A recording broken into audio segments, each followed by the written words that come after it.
Hi all, welcome to the new video of computer network. In this video we are going to discuss routing. We know that routing is the process of selecting path along which the data can be transferred from source to the destination. It can be performed by a special device known as a router. A router works at the network layer in the OSI model and internet layer in TCP/IP model. A router is a networking device that forwards the packets based on the information available in the packet header and forwarding table. Routing algorithms are used for routing data packets. Routing algorithm is nothing but a software responsible for deciding the optimal path through which packet can be transmitted. In routing, protocols use the metric to determine the best path for the packet delivery. The metric is the standard of measurements such as a hop count, bandwidth, delay, current load on the path, etc. used by the routing algorithm to determine the optimal path to the destination. The routing algorithm initializes and maintains the routing table for the process of path determination. Now we are going to discuss routing matrices and cost. Routing matrices and cost are used for determining the best route to the destination. The factors used by the protocols to determine the shortest path. These factors are known as a metric. Metric are the network variables used to determine the best route to the destination. For some protocols, use the static matrices means that their value cannot be changed, and for some other routing protocols use the dynamic matrices means that their value can be assigned by the system administrator. Now we have types of routing here.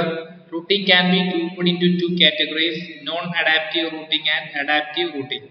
First we are going to discuss non-adaptive routing. In non-adaptive routing, once the pathway to destination has been selected, the router sends all packets for that destination along that route, and the routing decisions are not made based on the condition or topology of the network. Examples for non-adaptive routing are centralized, isolated, and distributed algorithms. Now we are moving to our next type of routing, that is adaptive routing. The router may select a new route for each packet in response to changes in condition and topology of the network. Examples for adaptive routing are flooding and random walk. Now we are going to discuss routing algorithms. Before that, we need to understand shortest path routing. Links between routers have a cost associated with them. In general, it could be a function of distance, bandwidth, average traffic, communication cost, mean queue length, measured delay, routing processing speed, etc. The shortest path algorithm just finds the least expensive path through the network based on the function, cost function. Example for shortest path routing is Dijkstra's algorithm. We are going to discuss Dijkstra's algorithm.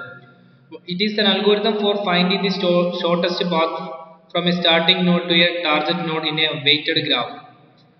The algorithm creates a tree of shorted path from the starting vertex, the source, to all other points in the graph. This algorithm is published in 1959 and named after its creator, Dutch computer scientist Dijkstra. Can be applied on a weighted graph. The graph can be either be directed or undirected. One stipulation to using the algorithm is that the graph needs to have a non-negative weight on every edge. Suppose a student wants to go from home to school in the shortest possible way. She knows some roads are heavily congested and difficult to use. In Dijkstra's algorithm, this means the edge has a large, wide, the shortest path tree found by the algorithm will try to avoid edges with larger weights. If the students look up directions using a map service, it's likely that they may use Dijkstra's algorithm as well as others. Here we are going to implement Dijkstra's algorithm.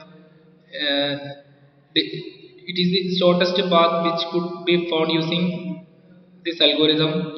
Here we are going to find path from home to the school. Here we have home to school. We step through Dijkstra's algorithm on the graph used in diagram below. Here we have the following nodes from home: A, B, C, D, E, F. These are the nodes to the school. Here we have weights from home to C 5, from C to E 2, E to school 4, E to F 1, F to school 2, F to D 4, D to A 3, home to A 3. These are the weights.